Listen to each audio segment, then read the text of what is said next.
Today, guys, we're going to continue our discussion on structural forms. Okay, when we talk of structural forms, we talk of the modal form. So the general form is that y is equal to a function of x. So when you say y is equal to a function of x, it can be that x can be in the form of logarithms. It can be in the form of polynomials, kunyari x squared, x cubed. Okay, so walang restriction sa ganon, no? Pwedeng, except that the parameters dapat yun ang hindi dapat dapat linear lang yung parameters natin. Kaya hindi pa pwedeng square root of b, no? Square root of beta 1 because it will be very difficult to compute for that if it's square root of beta 1. So dapat b1, b2, b3, b4 all linear functions for your parameters, no? Yung slope ng mga independent variables natin. Pero yung independent variable, pwede siyang sabi ko nga naka-square root siya. Pwedeng square root of x, square root ng kunyari population, okay lang 'yon. Square ng population, okay lang. 1 over population, pwede rin 'yon. So walang restriction. Okay? So si y din, pwede siyang naka-log or hindi naka-log, no? Okay, so last time we looked at different models, kunyaring log. Okay, so we learned how to interpret kung double log siya. Okay, but we're not going back there anymore, so kindly review that. So today we're going to take a look at other forms, no? So we're going to take a look at data operations wherein we scale. We scale the values arithmetically with a particular formula. Okay, so we're going to look at data scaling. We know that data scaling could affect the parameter estimates and other statistics. Okay, so what we're going to do now is kindly upload the package Wooldridge. And sa Wooldridge, guys, maraming mga data. So we'll start with getting the birth weight data from Wooldridge. Okay, you can upload here, package, and then hanapin nyo lang si Wooldridge. Okay, kasi nasa cron naman yan. Kung nasa cron kasi guys, pwede nyo hanapin dito. Yan, Wooldridge. Okay, 111 data sets. No? Okay, so maraming data sets yan. So, click ko. Okay. Okay, and then we access the data, birth weight from this package, and then let's view the data. Okay, so let me run this, guys. Okay, so kayo din paki-install na rin din yung birth weight, birth weight na install nyo muna yung package na Wooldridge and then access the data birth weight. Okay, when you're done with that, guys, paki-chat na lang kung yes na.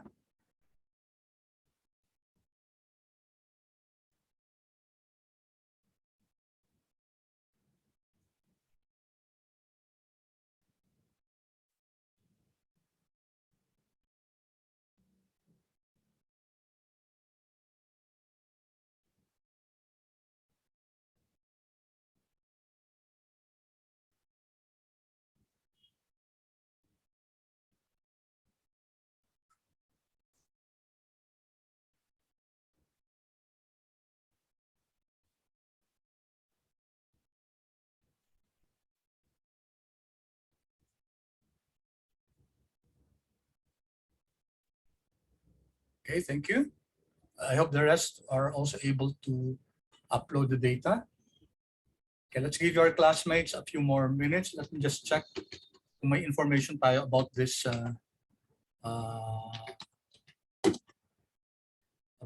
data set.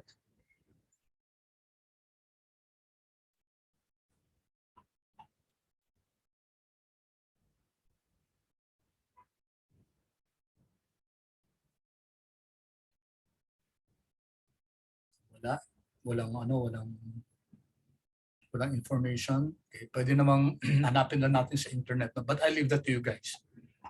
Okay, so we have this data set, birth weight. Okay, ito yung birth weight na to, guys. This is the birth when a child was born. Ito yung weight niya. So let's see, asa na si birth weight dito.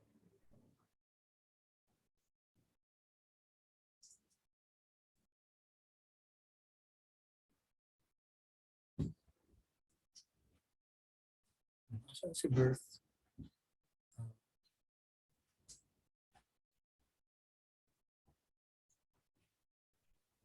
Ito, sorry. Here. Okay.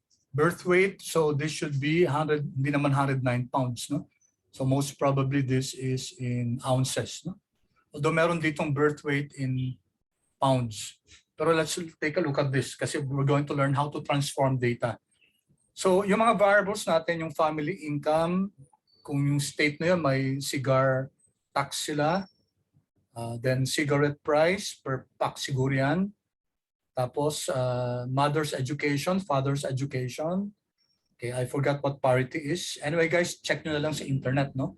And then this, you have categorical variable, yung male, 1, 0 yung female. Okay.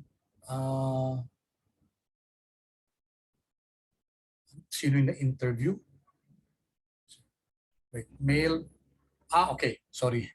Yung ano to, yung child. Akala ko yung, of course, yung child to, hindi ito yung father na who bore the child. No? So yung anak, kung male ba siya o female ba siya, tapos yung race niya, tapos yung how many packs siguro to that the mother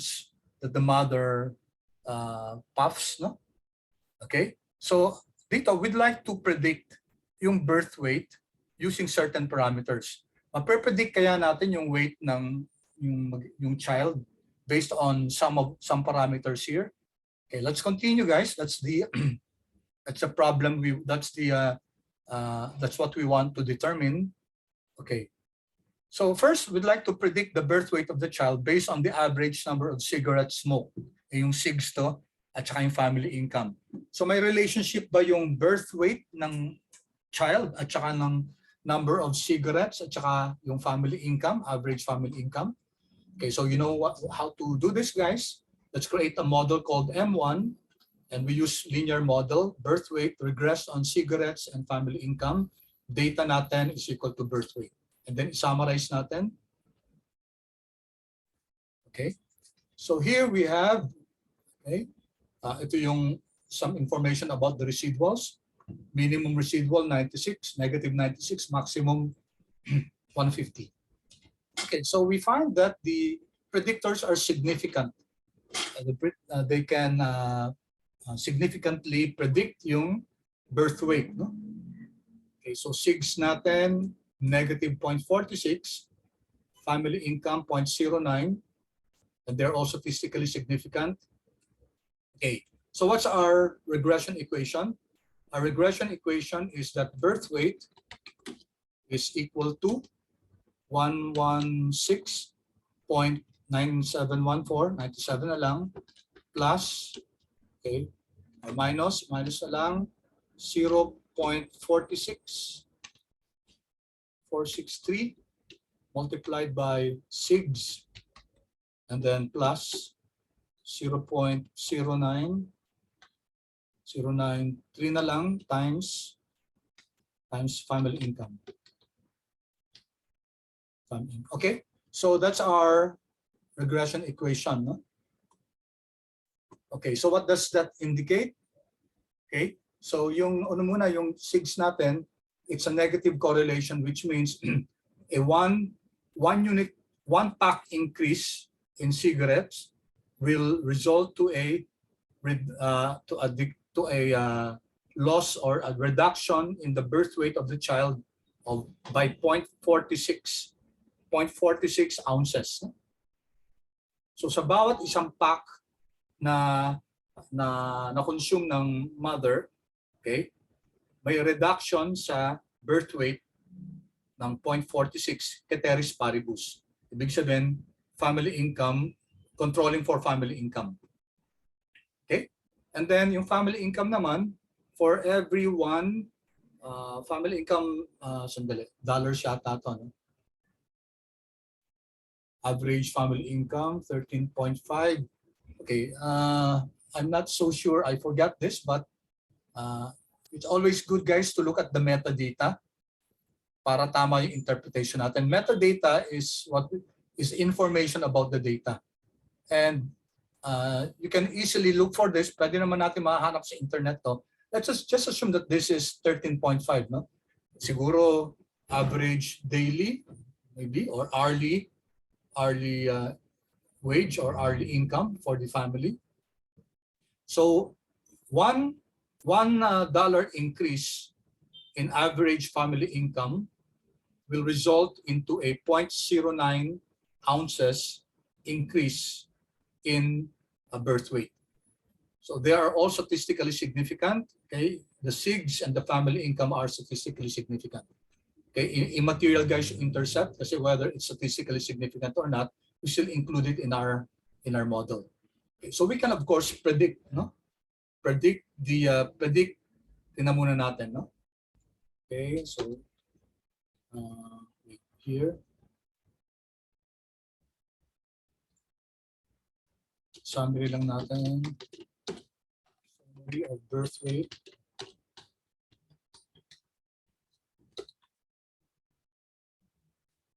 Ito yung summary ng birth weight, no?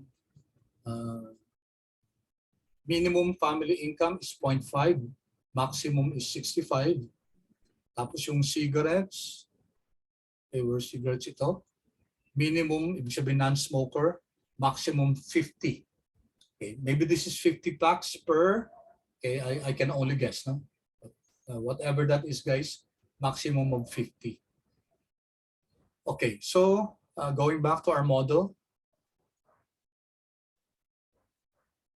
Now, we can actually change our model by changing the dimensions. No? So that's what we call arithmetic transformation, which is our lesson. Sabi nga dito, arithmetic scaling. Now, since yung birth weight is in ounces, naka-ounces siya. So birth weight, yan o, 109 ounces, hindi naman pwedeng 109 pounds. So at birth, the baby was 109 ounces. Okay, although na ano na siya dito, no, na convert na siya into pounds, but I will assume that walang weight in pounds, no? Assuming that there's no weight in pounds, then we can actually change the value of your independent variable. We can change the dimension. Ang tanong lang, guys, mababago ba? Will there be a change in the value of your slopes? Okay, in the coefficients, yung parameters natin, kung babaguhin natin yung value ng let's say ng variables natin. Kunyaring weight, guys. Di ba weight is in pounds? Now, what we can do is to create a variable. So dun sa object pa rin natin ng birth weight, birth weight pounds. Okay, alam ko na, guys, sorry kasi rinan ko na to no? Okay, tama, sorry. Kaya nagkaroon, guys, ng birth weight in pounds because I ran this a while ago. Yeah, I think so. Sa inyo, guys, meron ba? May birth weight in pounds ito, meron? Do you have that? Kindly chat, please.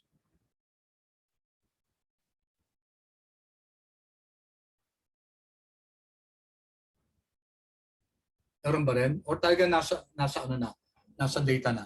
Okay, anyway, guys, it doesn't matter.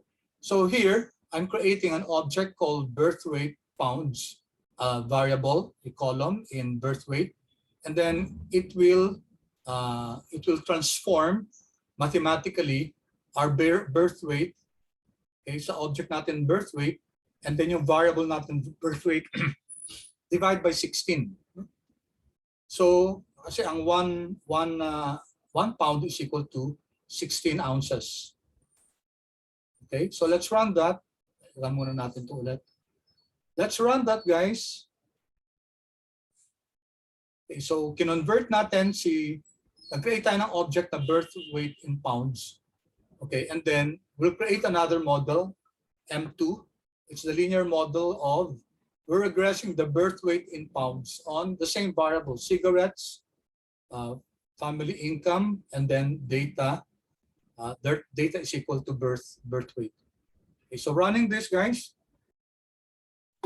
summary natin summary Somebody say M2. This is our second model. And what do we find? Is it the same as our model 1? Okay, take a look, guys, at the values of our parameters.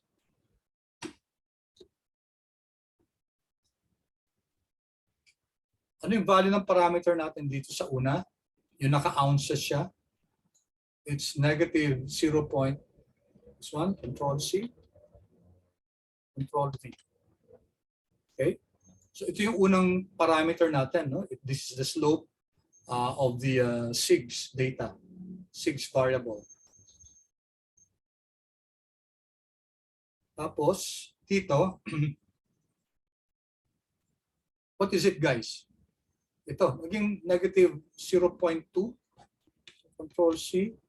What happened? Kung i-divide natin siya, guys, what do you get? Pakisagot nga, please. What did we get? How was our parameter changed? What's the answer?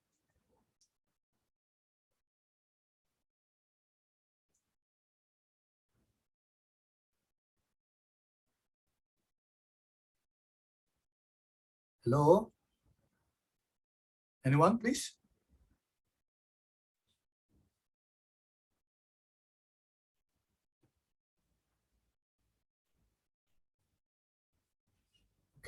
Okay, 16, no? Tama, 16. So ano na-notice natin? When the value of your regressor of a particular variable is divided by a certain number, then the parameter will just be equal to just by dividing it also from the original value. Okay, so nakita natin yung relationship niyan, 16. Ibig sabihin, dinivide lang natin. So pag dinivide natin yung independent variable ng a certain factor, okay, the result will be your parameter will just also be divided by that factor. So pareho lang din. Okay, how about the intercept? Nagbago ba yung intercept? Pareho lang ba to? Control C. Let's see this. Control V. And then divide natin ng, divide ko na lang ng 16, diretso na. 16. Okay, 7.310083. Okay. So kasama yung intercept, no? So ganun din, guys, si family income. So yung parameters natin, guys, whenever we do arithmetical transformation, you also, the estimate will also be divided by that same factor. Okay? Wait, not family income. Ano ba ginawa natin? Okay? Si birth weight, yung dependent variable natin, ginawa natin divide by 16. So yung parameters natin, guys, magiging divided by 16 din. Okay, I stand corrected a while ago. Sabi ko yung mga independent variables ang dinivide natin.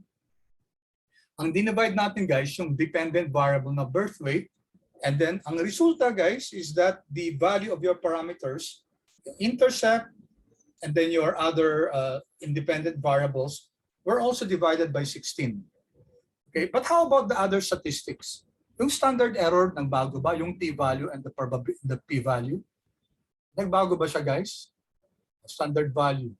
Standard error pala, not standard value. 1.04, dito 1.04, 0.909, at saka 0.02. Did it change here? Okay, so nagbago yung standard error. Pero, guys, yung t-value, what happened to your t-value? Your t-stat? Okay, your t-stat remained the same. Okay? So hindi nagbago yung t-stat, hindi rin nagbabago yung p-value. Okay? So as far as the estimate is concerned, kung ano man yung factor na dinivide natin dun sa dependent variable natin, ganun din yung mangyayari dito sa estimate natin. Okay? Standard error, how did it change, guys? How did our standard error change? Was it also divided by 6 yung standard error natin? Okay, tingnan nyo to ha. This Control C, Control V, and then divided by 16 natin, 0.06, 0.0655. Okay, di ba? So yung estimate standard error also adjusted accordingly, but not the t-value and the p-value. Okay, so when we do arithmetic transformation with the dependent variable, there will be some that will change, okay, and the others will not. Yung other statistics like the t-value and the p-value will not change. Okay, ano pa? Tingnan natin guys, how about the f-stat? F-statistics, 21.27, and the p-value niya. Did it change? 21.27. Okay, hindi rin nagbago yung f-stat, no? 21.27, p-value also.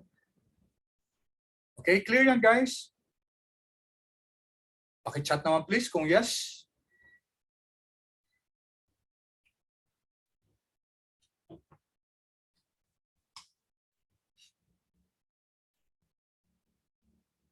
Okay, good.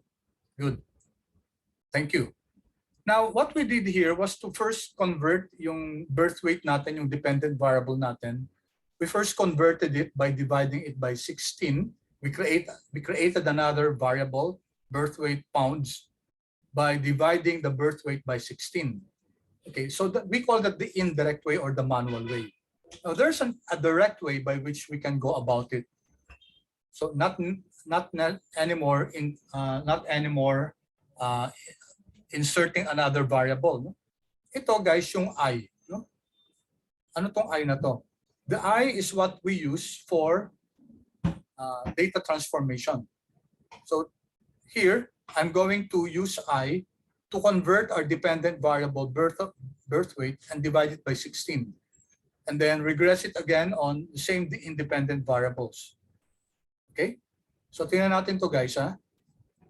So ang kaibahan nito at saka dun sa isa kanina, in the other method, yung manual way, nag-introduce pa tayo ng variable which is the pounds equivalent of the birth weight, which was in ounces.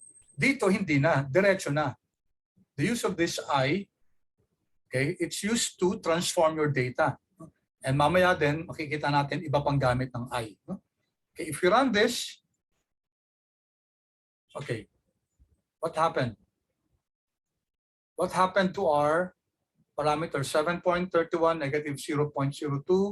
Okay, pareho ba dito yan? Okay, di ba ito, no? Okay, same. Same.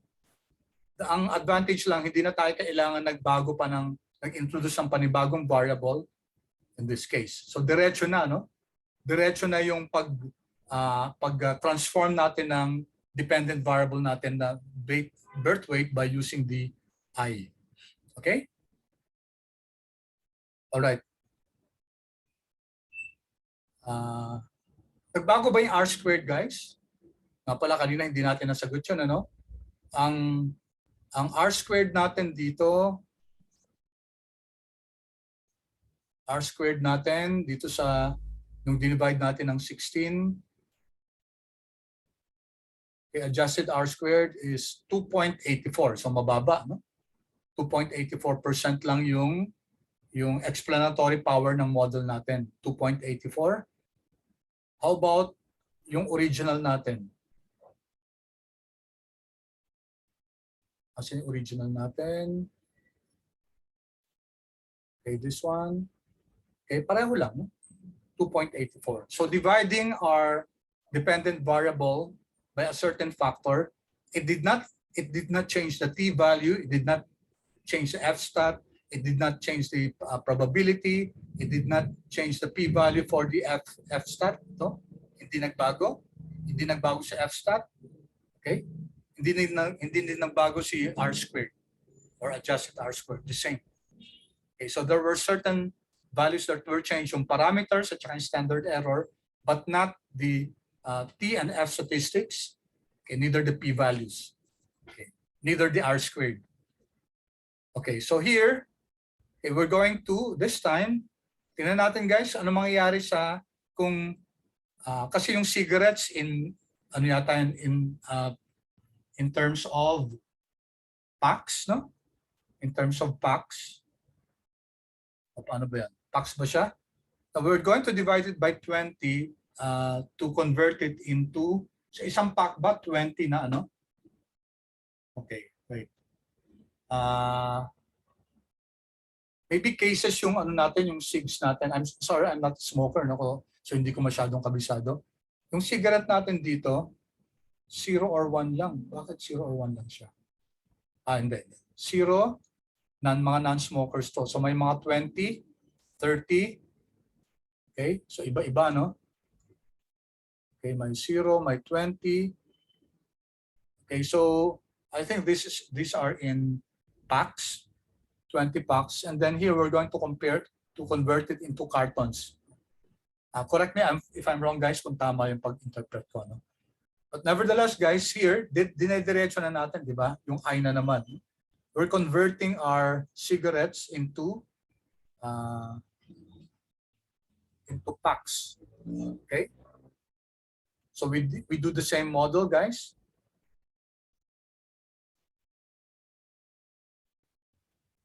Okay, so ito ngayon, guys, yung ano natin, negative 9.26. Kanina, yung cigarettes natin, okay, so balik tayo sa original, ano, birth weight. Okay?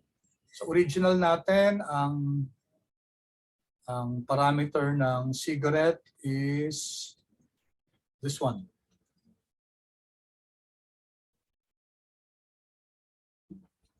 Control C. And then, divide natin ng 20, negative 0.2. Yan. Okay? So everything the same, guys. Okay. Everything the same. So if we change our okay, negative 0.2, tama. 0.05.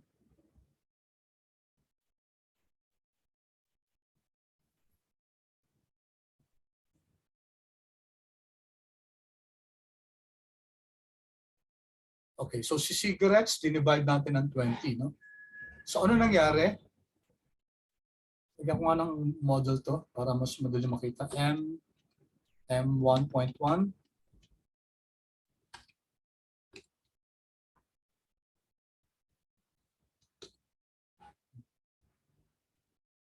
1.1 natin, no? This one. Oops. List ang pinano ko.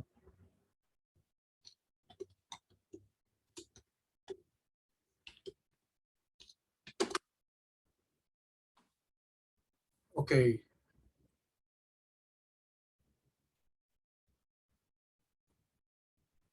Negative.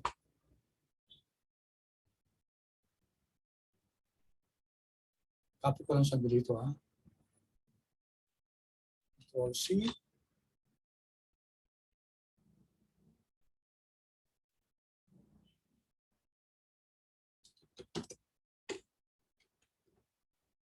Okay. And then compare natin, guys, sa kanina.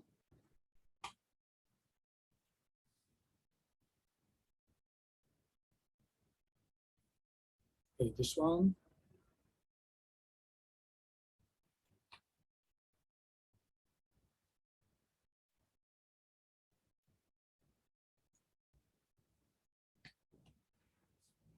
Okay.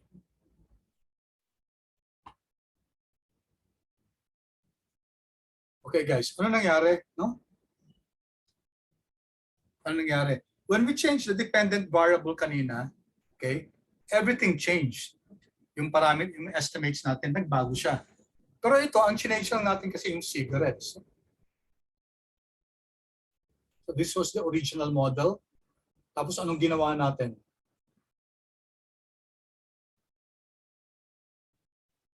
What did we do, guys? What we did was to divide cigarettes by 20. Okay, ano nangyari sa estimate natin?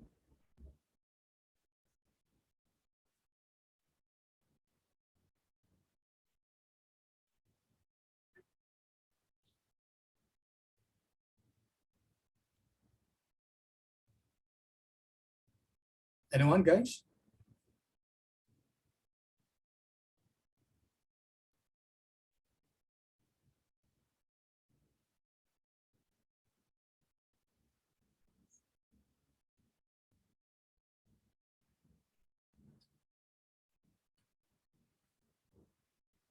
Hello?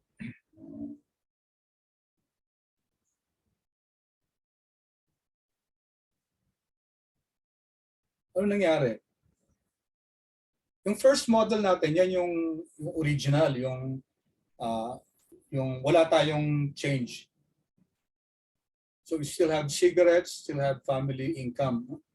Yung pangalawa, okay, si cigarettes, dinivide natin ng 20. So what do you notice happened?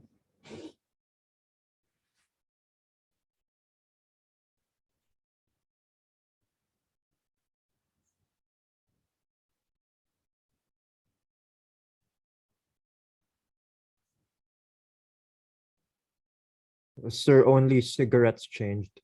Yeah, only cigarettes changed. But is it also divided by 20? Ano napansin nyo?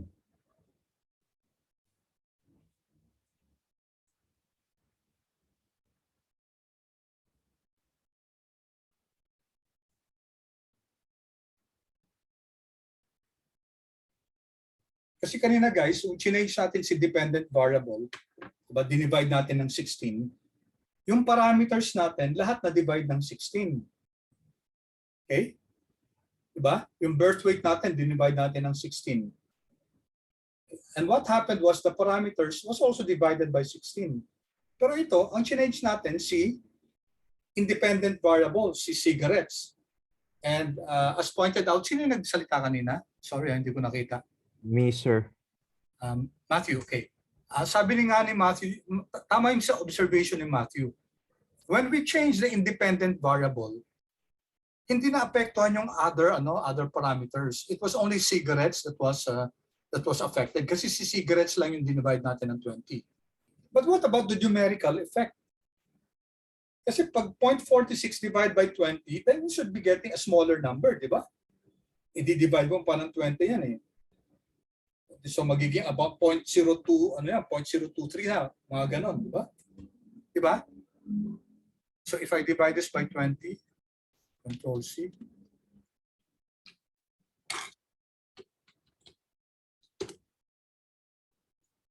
So it's 0.023, di ba? Eh bakit hindi naging 0.023 yung yung parameter natin for cigarettes divided by 20?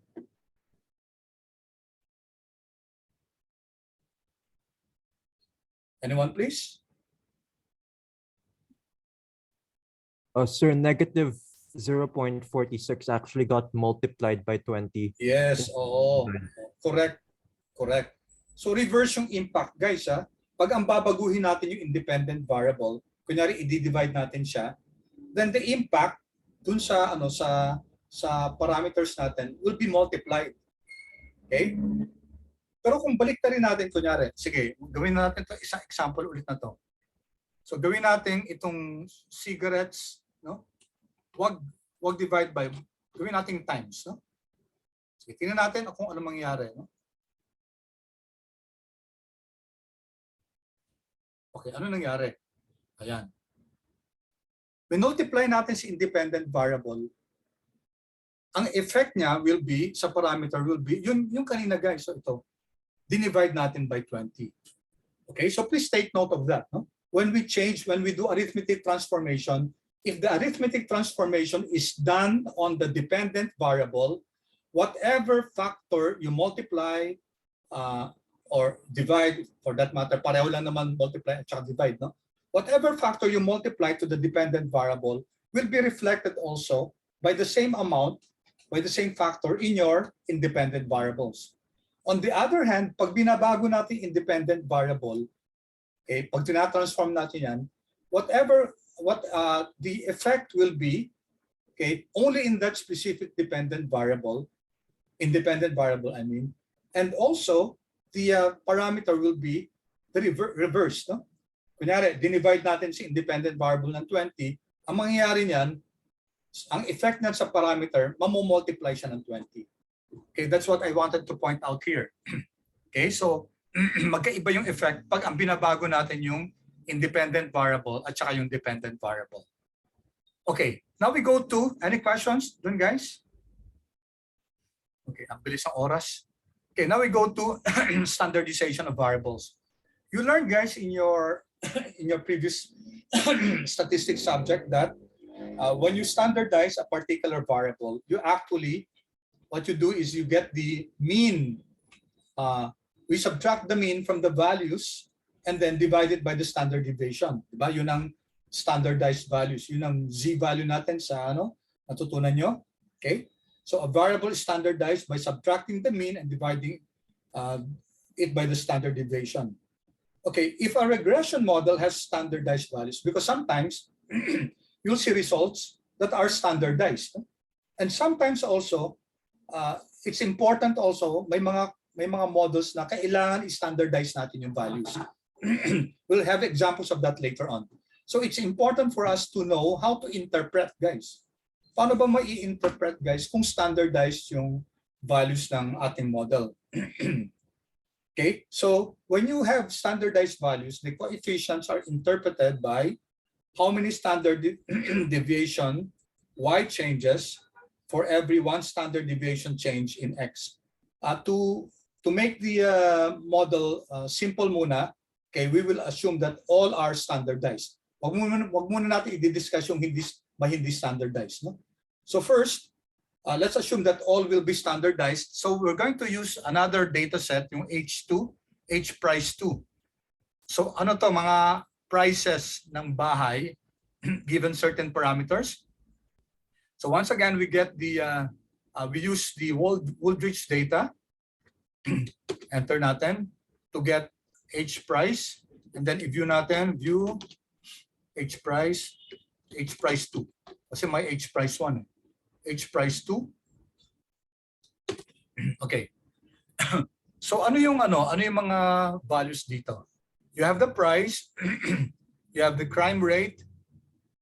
Nox is yung pollution, no? Nox is a measure of the pollution. Nitric oxide, if I'm not mistaken yata. So this is a measure of pollutants in the air. Number of rooms, okay? And then the district.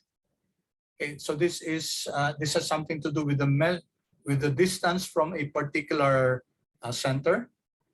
And then property tax, ST ratio, medyo mga ba yung ST ratio? But this is also an important variable.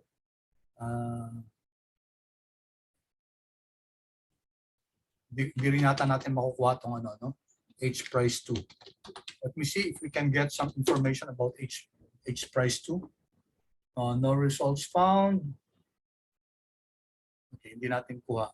Anyway, guys, so this is the log of the price, log of the NOx, and the log of the property tax. Okay, so let's regress this. Okay, if you see, guys, our model here. Okay, now take a look at how we model for scale values. No?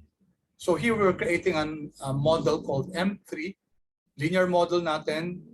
Okay, to normalize your data, we use scale of the price, regress on, and then ito kailangan natin. 0 kasi hindi pwede magka-intercept, no? Kapag normalize yung data, so that's why 0 siya. Ibig sabihin, remove the intercept, walang intercept na isasama. Scale ng NOx, scale ng crime, scale ng rooms, scale ng distance, scale ng ST ratio. Data is equal to H price. Okay, so this is how we create a standardized model. Scale natin lahat ng mga variables. And then let's run this.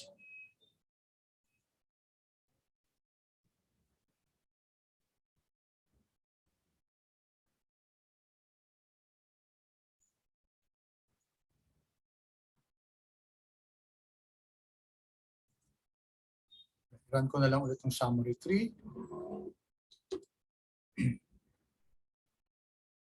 All right. So all the estimates are statistically significant, no?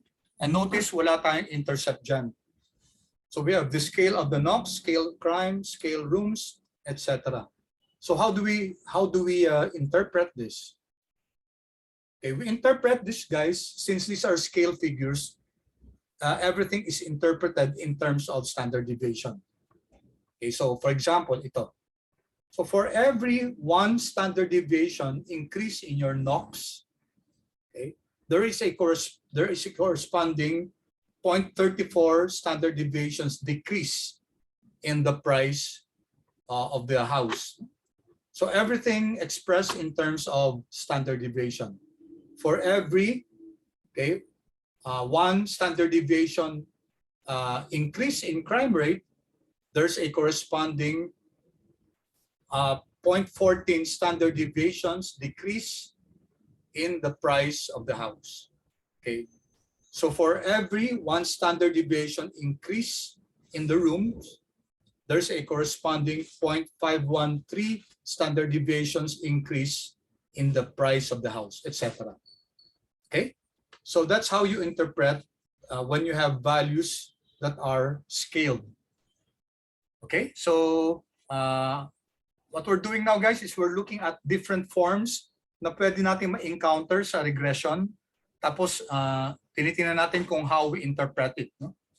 So kanina tinignan natin kung paano mag-transform ng data, okay? Whether it's an arithmetic transformation, okay? Then we looked at converting it into standardized variables, okay? Okay, as I mentioned here, guys, a 1 standard deviation increase in air pollution results to a 0.34 standard deviation drop or decrease in house price ceteris paribus. Okay, controlling for the other variables. Okay, next, logarithms. No? Pasensya na kayo, guys, kung medyo I'm trying to cover more materials kasi medyo mahaba-haba pa to. No? Gusto sana natin matapos to at least hanggang interaction. Pag hindi, guys, we'll discuss kung paano yung make-up class natin. Okay, so let's go back here.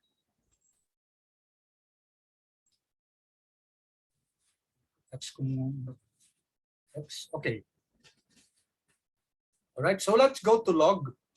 Okay, di ba, guys? Na-discuss natin to last time, but let's just have a quick review.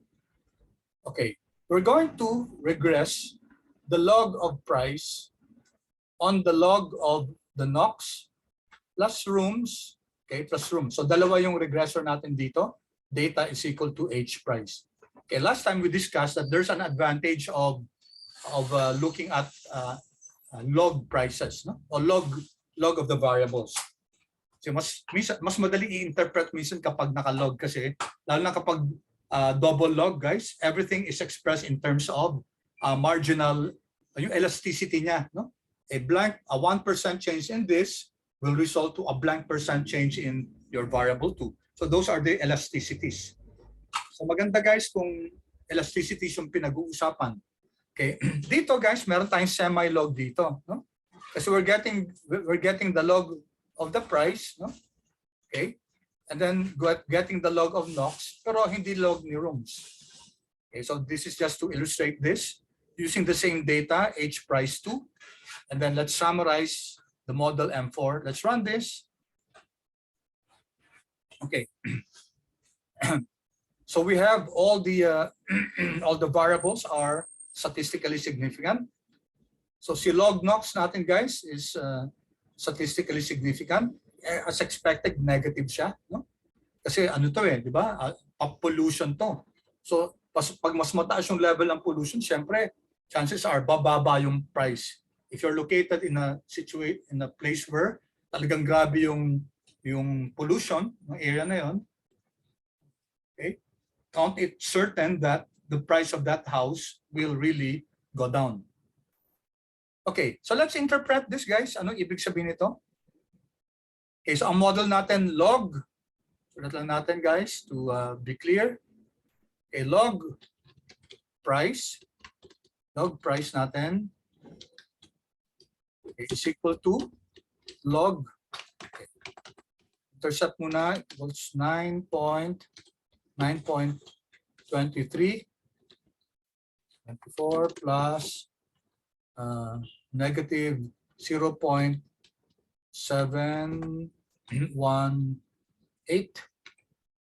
times log ng Nox, okay?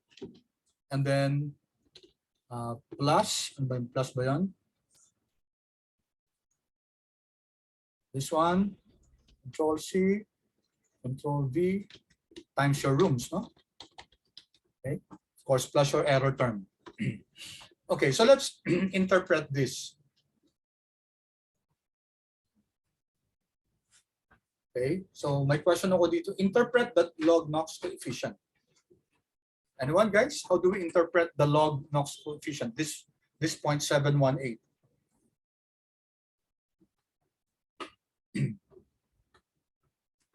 Anyone? What do you recall from our discussion last time? Okay, in the interest of time, guys, ang sinasabi nito, for every 1%, okay, pagbasahin natin to, guys, si log Nox, since nakalog din siya, percent ang basa natin dito. Okay, for every 1% increase in Nox, there's a corresponding 0.718% decrease in the price of the house. Ceteris paribus. Okay, let me repeat that. For every 1% increase in Nox, there's a corresponding 0.718% increase in the price of the house. Ceteris paribus. So, parehong percent ang bilang natin, no? Percent.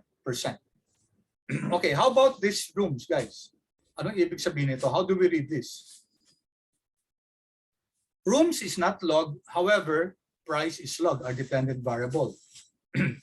Okay, so babasahin natin si rooms as 1 unit, no? Pero ang pagbasa natin kay price is as a percentage kasi log siya. So how do we interpret this? For every 1 unit increase in the rooms, okay, there's a corresponding, okay, ano guys? Anyone? There's a corresponding what? There's a corresponding, okay, remember yung binigay ko note sa inyo? Pag in-interpret natin ngayon si price, it should be, i-multiply mo ng 100, no? So that should be 30.592%, no? 30.592% increase in the price of the house. Ceteris paribus. Okay? And of course, this one, guys, 9.234, that's the price, log price, guys, when your Nox and your rooms are equal to 0. Okay, question. Interpret the rooms coefficient. So sinabi na natin, ano? So for every 1 unit increase in the rooms, there's a corresponding 30.592% increase in your price. Okay, is this the actual effect or only an approximate effect?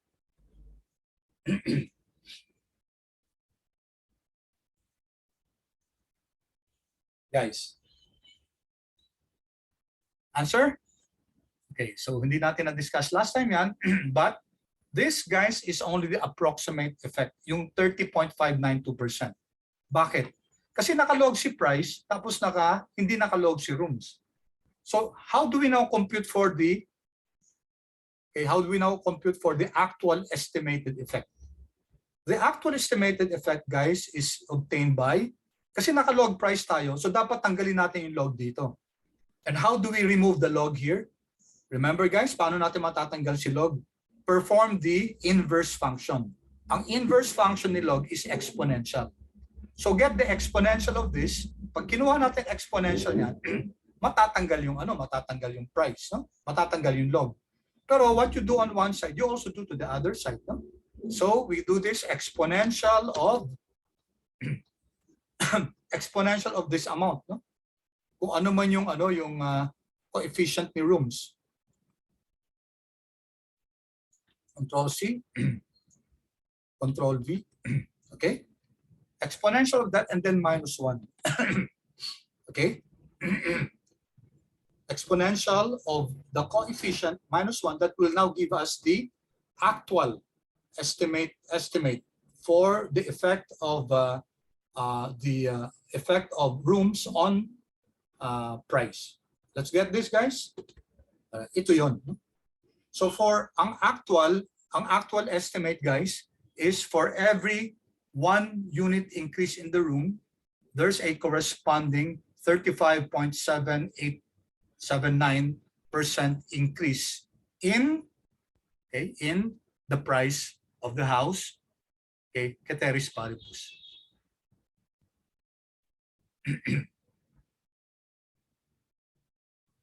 Okay, guys, clear?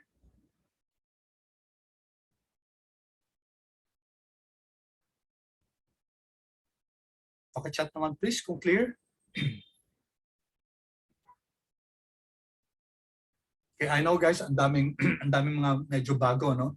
But these are realities sa regression, eh. Maraming nuances ang regression. Okay, so ang tanong ko lang naman dito, guys, itong kung nakalog sana tong rooms, walang problema. Yun na yun mismo. You don't have to adjust.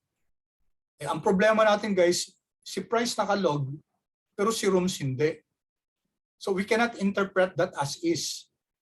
Okay, so what we have to do is to convert that into its convert that using by getting the e, the exponential, no? Ito, no? And then subtract by 1. Okay, in fact, ganun din to, guys, yung 9.234. Okay, this is just the estimated intercept. The actual intercept is exp, no? exp. Okay, 9.234. Tinipe ko ba yun? Okay, kunin ko lang yung value na to. This one.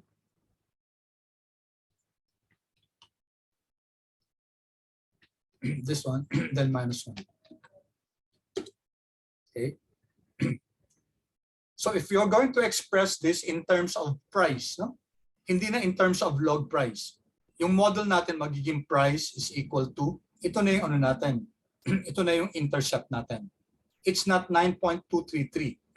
Kasi take note, si price natin is log. No? So paano natin matatanggal yung log dito? Okay. Walang problema sa log price at saka sa log nox kasi pareho silang nakalog. Pero yung mga hindi nakalog, guys, yun ang problema natin. So to convert that into, to remove the log here, okay, kukunin natin yung exponential ng parameter natin. Okay, don't worry guys, we'll have more examples of that. Ngayon medyo nakakalito, no? But just remember guys na pag ini-interpret natin yung effect ng isang independent variable na hindi nakalog sa isang dependent variable na nakalog, okay, kailangan natin i-convert, guys. We need to convert the parameter, this one, which is just an estimate, into the actual estimated value of the parameter. And you do that by getting the exponential of the parameter and then subtracting 1. Okay? So we'll have more examples of that, guys. All right. Now we go to quadratics and polynomials. Paano, guys, ngayon kung may polynomial model tayo, ibig sabihin yung mga variables natin raised to a certain power. Okay.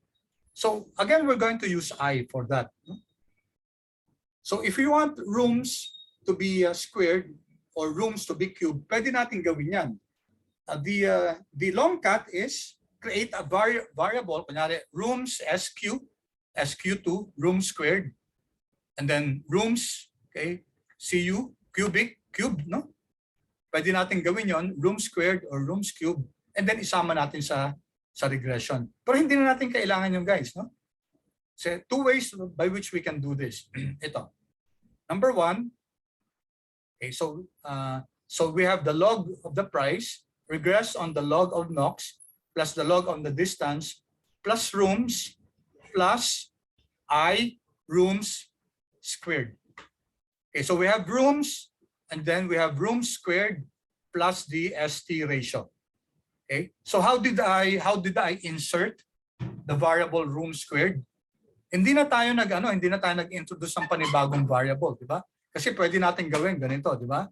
So, ang pwede natin gawin is that H price 2, di ba? Magdadagdag pa tayo, then dollar, then let's say rooms, or rooms squared, no? Pangit ang pangalan, no? And then is equal to, okay, copy natin to, Control C, Control V, rooms, and then, yan, di ba? So si rooms, ini-square lang natin. Okay, so we can do that, no? We can do that, but we have to introduce this one.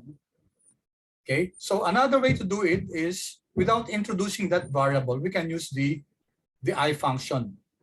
Okay, so si I function, guys, it will generate another variable called rooms squared. Okay, and then it will be included in our model. So, let me just kinoment ko na lang siya. Okay, so let's run this. Okay, so let's take a look at this, guys. Tingnan nyo, guys. So meron na tayong regressor predictor na squared ng rooms. Okay, so this is our model. So all are statistically significant. So si log Nox, log distance, rooms, room squared, and then we have the ST ratio.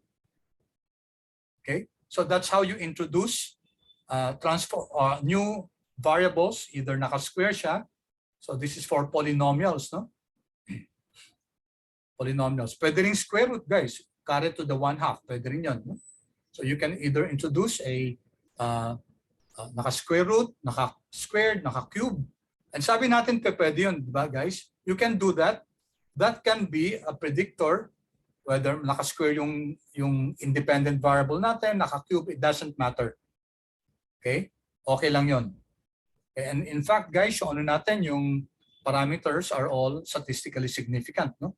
Si rooms, at saka si room squared, and then si rooms. Si room squared nga, highly statistically significant. No? Okay? All right. So sometimes they introduce this kasi some variables might be able to explain more your dependent variable by adding a power of another variable. Say, compare lang natin, guys. Tingnan natin, ha. Mag-i-insert lang ako dito. Control C. Mag-insert lang ako dito, no? Just for purposes of discussion. Control Alt I, and then insert ko to. Tanggalin natin tong ano.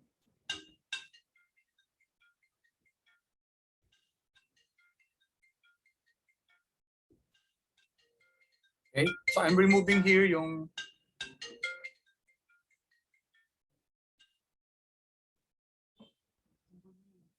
sana ito. Okay, so okay, I'm just calling this 5.1 or 5A. 5A. Let's see, guys. Okay. So statistically significant din si rooms, no? Okay, and then okay din siya. But if you take a look at the adjusted R squared, 58% to yung model na to. Ito naman, adjusted R squared niya, 59.88, no? Mas mataas yung adjusted R squared, and understandably so kasi mas marami yung yung predictors natin. But if we see AIC, let's see kung AIC mod, and then we call it M5, and then compare natin AIC M5A, no? 5A yung isa, di ba? Compare lang natin, guys, kung mas okay ba si 5 or 5A based on, okay. All right, take a look at this, guys. M5 natin is the one with rooms squared, no? Si M5A natin, yung walang squared ng rooms. Okay, so take note guys, ang laki ng difference, no? Ang laki ng difference ng the one with room squared compared to the one without room squared. So you will meet models, guys, na pag in-square mo yung isang variable, mas nakaka-predict siya, guys. Okay, so apparently squared ng rooms is a very powerful predictor to the price of the price of the house, no? Okay? So what we did here, guys, was, diba ito ginawa natin dito, nag-I tayo, no? Nag-I tayo, rooms plus I rooms squared. Okay. Now, okay, we can use the poly function. Si poly function mas madali, no? Mas madali siya, tapos may advantage din siya, no? Which I'm discuss ko na lang mamaya. Okay, so we can use the poly function instead of rooms plus I rooms squared. Ito ginawa natin dito, tingnan niyo. So we have now polynomial, yung rooms variable, and then power 2. So ibig sabihin yan, guys, isasama si rooms at saka rooms squared. If you make this 3, guys, gawin natin 3 yan. It will be rooms squared, and rooms cubed. Okay? Rho is equal to true, ibig sabihin, do not use standardized values. No? Okay, so wag gumamit ng standardized values, yung rho, yung regular values lang. Okay. Sige nga, gawin natin itong, pag 3 yan guys, tignan natin experiment lang natin. And then 2 muna guys, 2 muna. Compare lang muna natin yung result nito. Okay. All right. So we have this. So is it the same as is it the same as our results a while ago? So tingnan nyo tong guys, poly rooms 2, rho is equal to true. This is for yung power 1 lang, no? Yung rooms lang. Ito, power squared. Okay? So compare natin guys, statistically significant sila, negative 0.54, negative 0.06 yung parameter niya. Pareho ba? Okay, negative 0.54, negative 0.06. They're the same. Okay? Negative 0.54, negative 0.06. Okay? So it tells us guys that you get the same results. And mas madali guys ginagamit yung poly, no? Mas flexible to. In fact, kung gamitin natin 3 yan, no? If we make it 3, di ba? Yan. Okay? 1, 2, 3. In fact, kahit sa third power guys, so statistically significant pa rin. Okay? Alright? And ano yung R squared niya? 60.76. 60.76. And it will be good to test kung yung AIC niya is also better, no? Than yung previous one. Okay, but I leave that to you guys. So balik lang ako sa 2, no? Then i-run ko ulit. Okay, questions so far guys? Questions? Naiintindihan ba natin kung magpo-polynomial tayo? Kung magdadagdag tayo ng squared or ng cube, that can be done. Kaso guys, dapat if you're going to do that, dapat may may basis. Dapat there should be other researchers na nagsasabi na this value, this variable, when you square it, okay, it has a positive or statistically significant impact on your dependent variable. Okay, now we do guys Anova.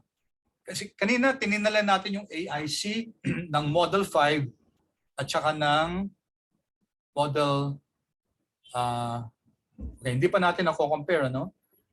And then Model 5 and Model 6 are the same, di ba? Si Model 5 kasi okay, may rooms squared, no? Si Model 5A rooms lang, walang rooms squared.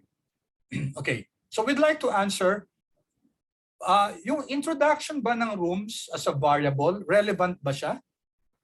Okay? So let's test for the significance of the additional variables. So it begs the question, does a regressor have a statistically significant explanatory power in a regression model? Okay, ang tinatanong natin dito guys, si ano ba? Si rooms? Rooms at saka room squared. Ano ba siya? Yung mayroon siyang significance explanatory power to explain the price. Although we know it already guys, but we will, kasi nag-model tayo, nakita natin, di ba, na statistically significant siya.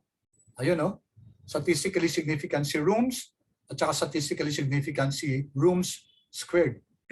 But let's use Anova, no? Diba, Anova, ko-compare natin yung variances ng models natin, okay? To test if indeed yung rooms, guys, they are significant predictors. Okay, so we're going to use the library CAR, applied regression to, no? And then, ito yung model natin kanina, M6, no? LM, log price, log Nox, log distance, plus polynomial for rooms, power 2, rho is equal to true, plus this other ratio, ST ratio. Okay, so di ba rin na natin yan? Okay, anyway, run ko lang ulit. M6. So may M6 tayo, ah. And then, we're going to use this, sorry, linear hypothesis. This is from the CAR package. Linear hypothesis M6. M6, which is this model, and then match coefficients natin. Match coefficients natin, si M6, ang variable rooms. Ibig sabihin, gusto natin i-test kung talagang okay ba na ipasok si rooms or hindi. So magkakaroon tayo dito, we'll have, remember guys, yung Anova natin dati, we'll have what we call the restricted model and the unrestricted model. Si restricted model, tatanggalin natin si rooms. Okay, so since si rooms, dalawa siya, no? The rooms and the room squared, it will be removed, that will be your restricted, and compared to M6, which includes all the variables, including rooms and room squared. Okay, so let's run this. Okay. Ay, wait. Hindi ko pa pala na-run si R, sorry. Si CAR pala. So, library ko muna si CAR. Library. Okay, and then this one. Okay, let's see. Yan. Okay, by now guys, you should know how to read this. Huh? So, ano yung hypothesis natin? What's our hypothesis here? Si rooms daw, yung beta niya is equal to 0. Ibig sabihin, walang impacto, no? At saka si rooms, yung 2, which means squared siya, 0 din yung parameters yan. So it's safe to say that si rooms at saka si room squared, ang parameter values niya is equal to 0, wala silang effect dun sa price. So that will be our restricted model, no? Restricted model natin, tatanggalin natin tong rooms at saka room squared. Tapos yung unrestricted model natin, ito. Kasama si Nox, si distance, si poly, si rooms, at saka room squared, at saka si ST ratio. And then what do we have here? There guys, take a look at this. Okay? So you have your F stat, 110.42, and then the p-value. So ano guys yung null hypothesis natin? Sorry ah. Ang null hypothesis natin is that beta ng rooms at saka beta ng room squared, they're all equal to 0. So what's our conclusion? We reject that null hypothesis. We cannot statistically conclude that the coefficient for rooms and room squared are all equal to 0. Okay? In fact, there's another type of Anova, which I'm going to introduce now, yung Anova type 2. Okay, and it can be obtained by this capital A. No? Iba siya dun sa small a Anova, guys. Ha? Iba yon. Okay? So iba yung natutunan natin dati na small a na Anova. Okay, this is from the CAR package, and then let's see. The Anova type 2 table allows us to compare the explanatory power of each variable. Okay? The relevance of the regressors controlling for the effect of the other variables. Okay, the first column in this output sum squared is what the variable can explain. Sum of the squares of your regression, no? Yung explanatory ng variable natin. So let's run this. Okay. So take a look at this, guys. Ito yung mga variables natin, no? Response variable natin, log price. Ay, nako. And then type 2 test. Okay. So what does this show us? The advantage of the Anova type 2 is that this gives us the explanatory variable of your predictors. Okay, tingnan nyo guys. So among these guys, ang residuals natin 33.595. This is the sum of the squares of your residuals. Okay? Now ito guys, notice that ang pinakamalaki si Poly, 14.838. So ibig sabihin, siya yung pinakamay malaking explanatory power. Si log distance, siya yung pinakamaliit, no? Okay, ang sumusunod lang sa kay Poly, yung rooms natin is ST ratio, and then log Nox, panghuli si si log distance. Okay? So if there's any variable which you should be removing, it should not be Poly rooms. Kasi itong si Poly rooms, siya yung pinakamalakas na predictor in terms of your to your dependent variable log price. Okay? Okay. So lastly, guys, okay, it's almost time, and I'm sorry I will have to leave you guys early ahead of time for today. Kasi actually in fact may Christmas party kami bukas, tas may mga tinatapos kami, no? We're finishing some things and then hindi pa kami ready. Yeah, sorry na lang guys muna, no? Sorry for the abbreviated time. Konti lang naman. So ano yung interaction effects, guys?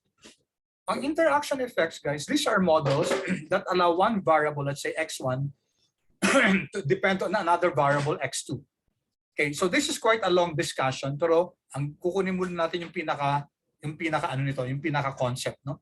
And then we'll have another example now which will really explain ano ba yung interaction effect. Okay, so for example ito, y is equal to beta null plus beta 1 times x1 plus beta 2 times x2 plus see here, beta 3, and then your third variable, guys, is a product of x1 and x2. Okay, so sinasabi natin we're interacting x1 and x2 here. We'd like to see the joint effect of x1 and x2 on your y. Okay, so pwede ito, guys, no? We can get the interaction of x1, interaction of x1 and x2. Okay, so R, madali lang yan, di ba? Pwede natin i-multiply na lang, introduce another variable, let's call it x1, x2, and then it's equal to the product of x1 and x2. Okay, but there's an easier way, guys. Okay, we can use this one, x1 colon x2. Okay, so yan, x1 plus x2 plus x1 colon x2, that means x1 plus x2 plus x1 times x2. Okay, you might ask, bakit hindi ginamit yung x, yung times x2? We don't use that, guys, because it has a special meaning.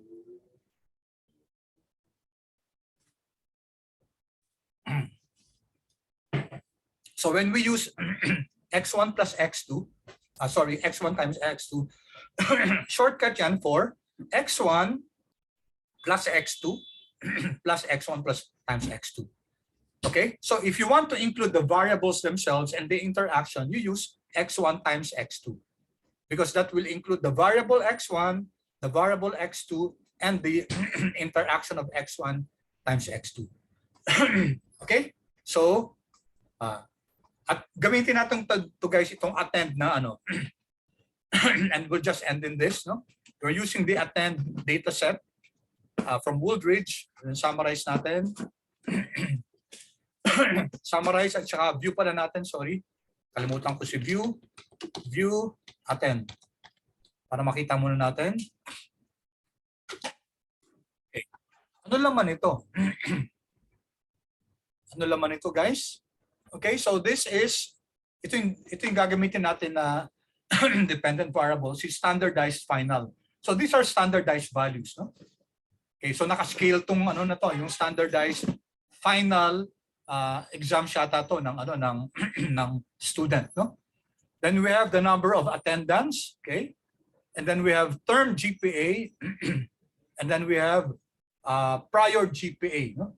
So ibig sabihin bago mag-term kasi yung GPA niya nung term 3.19 pero before that ang GPA niya 2.640. And then I forgot ACT guys, sorry. And then ito attendance rate. Okay? So ano lang siya yung percentage lang na attendance. Homework rate yata to, homework rate. And here you have whether it's frosh or sophomore, no? Frosh, sophomore. And then so we find here a categorical variable, no? Okay, then this missed classes to. So we'd like to predict yung standardized finals niya based on some variables. So let's go to our model. Okay, so we're calling it model 7 and we're doing LM. So this is a scaled variable, no? Okay, scaled variable.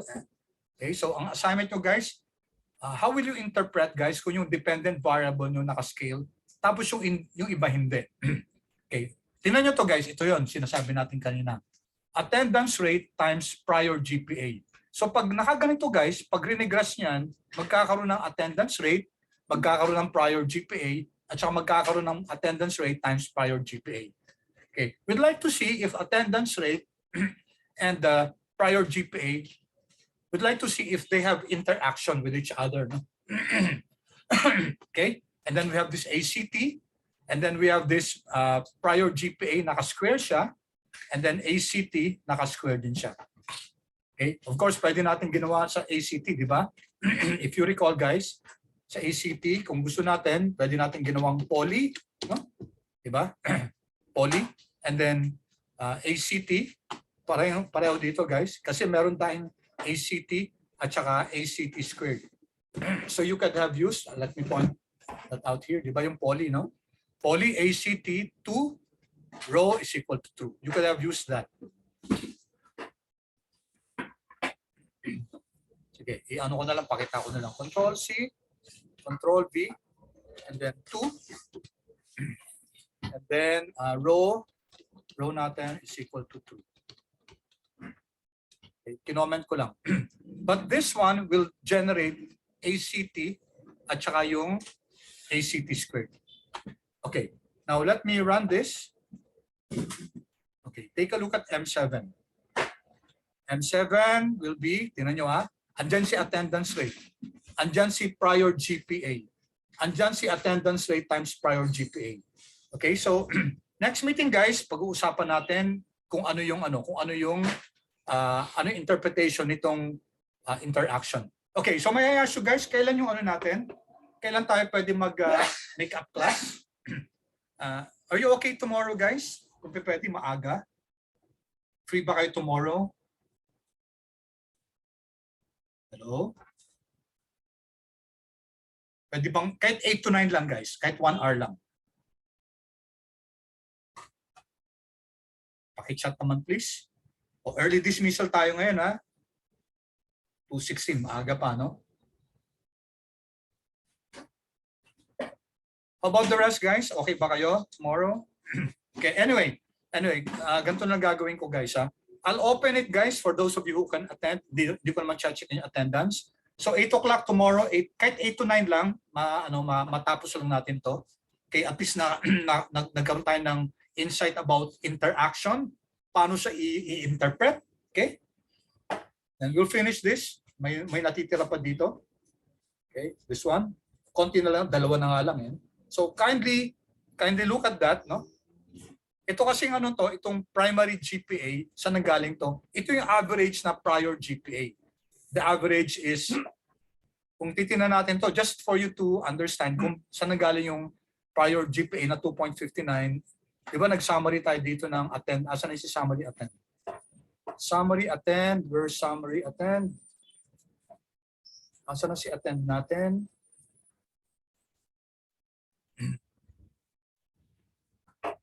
Saan na? Where's our attend?